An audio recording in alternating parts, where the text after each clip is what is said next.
Daily. Taste the Daily.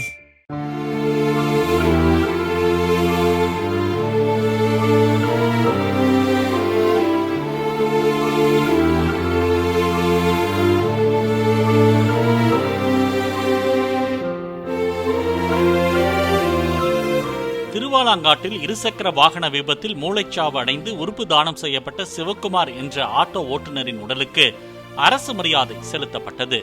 Thiruvalangadu அரசு மேல்நிலைப் பள்ளி அருகே கடந்த 3ஆம் தேதி மொப்பட்டில் ஹெல்மெட் அணியாமல் சென்ற சிவக்குமார் வேகத்தடை ஒன்றில் தடுமாறி கீழே விழுந்து தலையில் படுகாயம் அடைந்தார். சென்னை ராஜீவ்காந்தி அரசு மருத்துவமனையில் சிகிச்சைக்காக அனுமதிக்கப்பட்டு மூளைச்சாவடைந்த அவரது உடல் உறுப்புகளை தானம் செய்ய குடும்பத்தினர் ஒப்புதல் அளித்தனர். அதன் பேரில் சிவக்குமாரின் சிறுநீரகம், நுரையீரல், இதயம் உள்ளிட்ட உறுப்புகள் வெவ்வேறு பயனர்களுக்கு வழங்கப்பட்டன.